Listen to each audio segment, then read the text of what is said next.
राधे राधे। कृष्ण की नगरी वृंदावन मथुरा और इस सीरीज के डे 3 में आप सभी का स्वागत है। तो first day Vrindavan, second day Barsana, Nandgaon और गोवर्धन में स्पेंड करने के बाद थर्ड डे हम आ जाते हैं मथुरा गोकुल और इसी के साथ हम शुरू करते हैं मथुरा गोकुल में अपना तीसरा दिन। डे 1 और डे 2 व्लॉग की लिंक आपको डिस्क्रिप्शन में मिल जाएगी। अगर आपने अभी तक नहीं देखा तो अभी जाकर देखिए। लास्ट में हमेशा की तरह हम आपको देंगे कुछ प्रो टिप्स, तो वीडियो को एंड तक जरूर देखिएगा। और अगर आपने अभी तक सब्सक्राइब नहीं किया तो सब्सक्राइब कर लीजिए, बेल आइकन प्रेस करना मत भूलिएगा। मथुरा वही स्थान है जहाँ कृष्ण का जन्म हुआ था और यमुना नदी के उस पार है प्यारा सा गोकुल गांव जहाँ कृष्ण का बचपन बीता था। और भारत के किसी भी कोने से आप ट्रेन के माध्यम से मथुरा आ सकते हो। ये दुनिया का एकमात्र स्टेशन है जहाँ से सभी जगह के लिए ट्रेन मिल जाएगी। चलिए इस ब्लॉग को शुरू करते हैं। इस बार भी हम 4 बजे का अलार्म लगाकर उठते हैं 5 बजे। तो जल्दी से रेडी होकर अपने प्राइवेट वाहन से चल पड़ते हैं वृंदावन के कुछ प्रमुख स्थल की ओर। रास्ते में हर जगह राधे राधे ही सुनाई दे रहा था और यहाँ के कण कण में राधा कृष्ण का साक्षात एहसास होता है। ये दूर से आपको दुर्गा माता की प्रतिमा दिख रही होगी। यह है वैष्णो देवी मंदिर। हम यहाँ जा ही रहे थे कि बीच में ही पड़ता है ये प्रियकांजू मंदिर। इसे लोटस टेम्पल भी कहते हैं।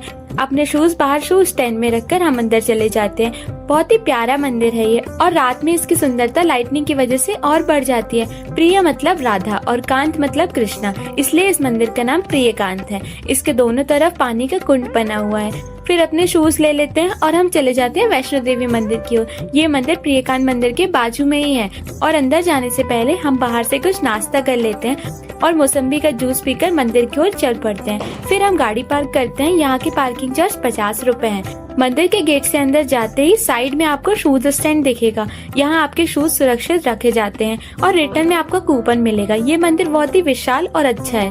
यहाँ आप अपना जरूरी सामान सुरक्षित रख सकते हो क्योंकि आपको कुछ सामान अंदर नहीं ले जाने देते। यहाँ सिक्योरिटी चेक भी होता है। जहाँ हमारा पर्स चेक हुआ था, इसके बाद हमें हुए माता रानी जी के बहुत ही प्यारे दर्शन। इनके साथ उपस्थित है संकट मोचन हनुमान जी। ये प्रतिमा 141 फीट की है। आपको नहीं पता हो तो बता दे, ये मंदिर लिम्का बुक ऑफ इंडिया में रजिस्टर्ड है। ये देखिए क्या खूबसूरत नजारा है। यहीं पर हमें होता है यमुना मैया के दर्शन जो कमल पुष्प पे विराजमान है। फिर आगे जाते ही हमें दिखती है ये आर्ट गैलरी। यहाँ मंदिर के निर्माण कैसे हुआ ये सब बताया गया है। माता रानी जी के विशाल प्रतिमा के नीचे ही बना है ये सुंदर मंदिर।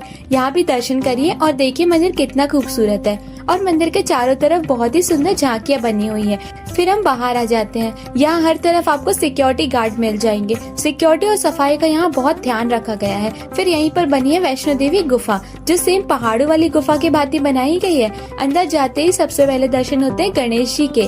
इस पूरी गुफा में माता रानी के 9 रूपों को दिखाया गया है। पूरी गुफा में पानी भरा हुआ था जिससे हमें परम आनंद मिल रहा था। फिर हम पहुँच जाते हैं माता रानी के चरणों पर। निकलते टाइम हमें मिलता है माता रानी जी का प्रसाद। इसमें मिश्री और माता की चौकी का सिक्का मिलता है। मंदिर बहुत ही विशाल और सुंदर है। आप यहाँ दर्शन करने जरूर आइए। पूरा मंदिर में आपको कम से कम 1 घंटे लग जाएंगे। फिर हम अपने शूज और स्कूटी लेकर चल पड़ते हैं यमुना जी के उस पार गोकुल की ओर। गोकुल वृंदावन से 26 किलोमीटर दूर है, तो हम अपने प्राइवेट वाहन से चल पड़ते हैं गोकुल। गोकुल में हम दर्शन करते हैं गोकुल मंदिर, नंद भवन किला और ब्रह्मांड घाट के। फिर दोपहर हो गई थी और मंदिर के कपाट बंद हो गए थे, तो हम निकल जाते हैं मथुरा।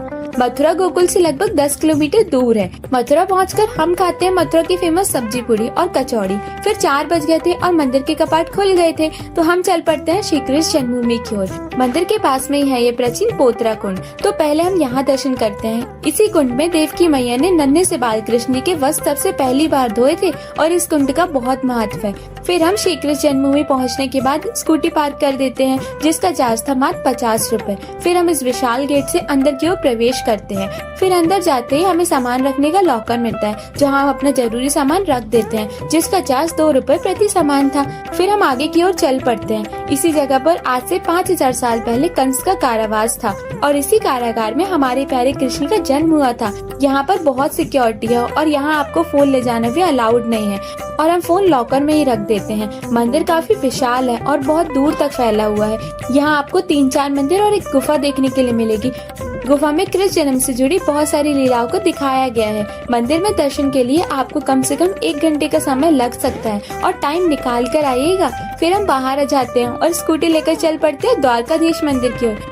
यमुना नदी के तट पर ही यह प्राचीन द्वारकाधीश मंदिर बसा हुआ है। माना जाता है इस मंदिर का संबंध द्वापर युग से है। मंदिर के बहुत ही पास में विश्राम घाट। ऐसी मान्यता है कि भगवान श्री कृष्ण ने कंस का वध करने के बाद इसी जगह पर विश्राम किया था, इसलिए इसे विश्राम घाट कहते हैं। फिर यहाँ पूजा और दीपदान करने के बाद हम चल पड़ते हैं वृंदावन रिटर्न, क्योंकि रात हो गई थी और हम थक भी गए थे।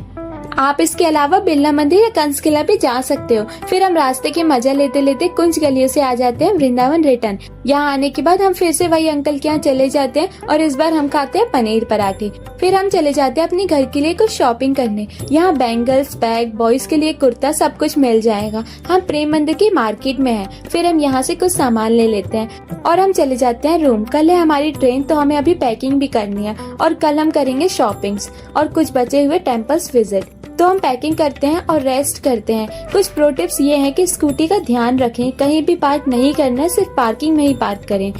सेकंड, आप इतना ट्रैवल करेंगे तो आपको बहुत प्यास लगेगी, तो आप पानी पीते रहिए। थर्ड, सभी जगह अपना फोन और जरूरी सामान संभाल कर रखें। फोर्थ, लॉकर की और पार्किंग की स्लिप्स अच्छे से रखें, संभाल कर रखें। फिफ्थ, नॉर्मल क्लोथ्स वियर करें जिससे कि आप ट्रैवल कर पाएं। कमेंट बताइए आपको व्लॉग कैसा लगा और सब्सक्राइब नहीं किया तो सब्सक्राइब कर लो और बेल आइकन को प्रेस करना मत भूलिएगा। लाइक, कमेंट, सब्सक्राइब जरूर करिए। राधे राधे।